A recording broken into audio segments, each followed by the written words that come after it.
All the ships that were escorted in were absolutely laden with planes, tanks, everything, ammunition. Liverpool was the centre of the North Atlantic.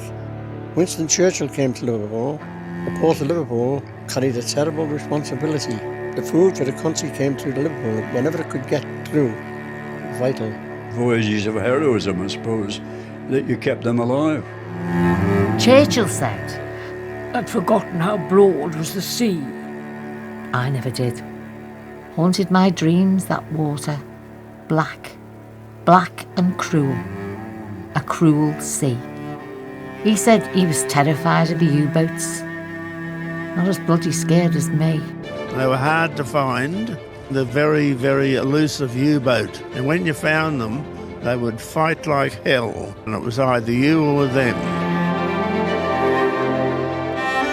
The Atlantic and Arctic convoys were the lifeline to turn the tide in the longest battle of the Second World War.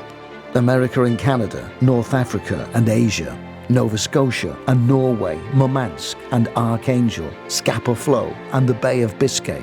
But there was another battleground beyond the shipping lanes, each dockside the front line in every port. In Swansea, Bristol, Glasgow and Liverpool.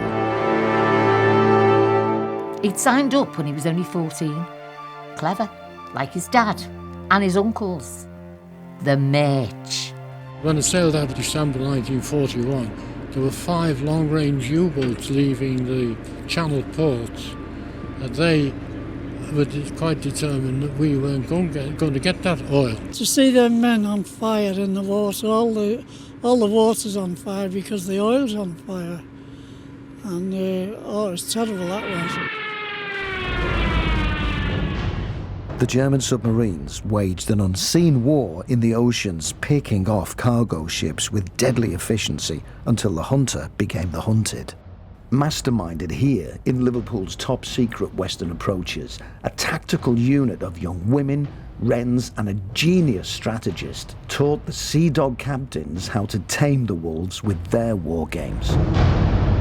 The strategy of sailing in convoy protected by naval ships and, where possible, Royal Air Force slowly paid off. The RAF Coastal Command were the guardian angels of the air, patrolling 10 million square miles of ocean from the Atlantic to the Arctic Circle and North Africa, out of England, Gibraltar, Malta, Iceland and the Azores. I used to go down to the pier head. I'd stand and watch the water lapping the seawall, and I'd think, maybe that wave there touched his ship. Maybe he watched it as it flowed back to me. And I'd pray, keep him safe, bear him up, don't drag him down. I'd pray to the water like an idiot for those in peril. HMS Goodall got sunk, and it was only about a quarter of a mile from us. That was a terrible experience. You could see the whole ship burning, and you knew very well what was happening, especially down below where the mates that I knew they would be. Yeah, those are the sort of things you don't want to think about, really. Fortunately, we arrived home. I knitted him a scarf. God, it was awful. But he took it. I was glad. Glad to know he was wearing it. They say on the Russian runs, the sea could kill you in 5 minutes if you went in. So, I knitted him a scarf. The whole of the Atlantic in the north was covered with ice floes and all sorts. You'd be travelling at night when it's supposed to be quiet. You could hear the engines going, but you'd hear boom, boom. It did keep the submarines more or less further down, out of the way. All wars are counted, eventually, in human cost. The Allies won the Battle of the Atlantic. The upper hand was gained by May 1943. The precious convoys got through, and Britain didn't starve. But in the end, over 72,000 Allied naval, air and merchant seamen died. For the 20-odd-year-old submariners of the U-boats, their fatality rate was over 70%. Of the almost 40,000 German U-boat crew, 29,000 died.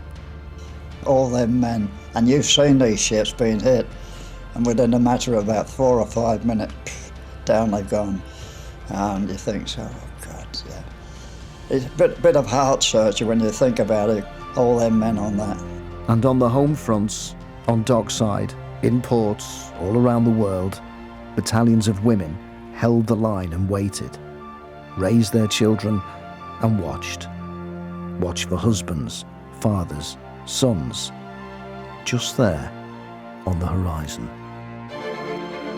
I am here because it was never torpedoed. Obviously, a lot were torpedoed.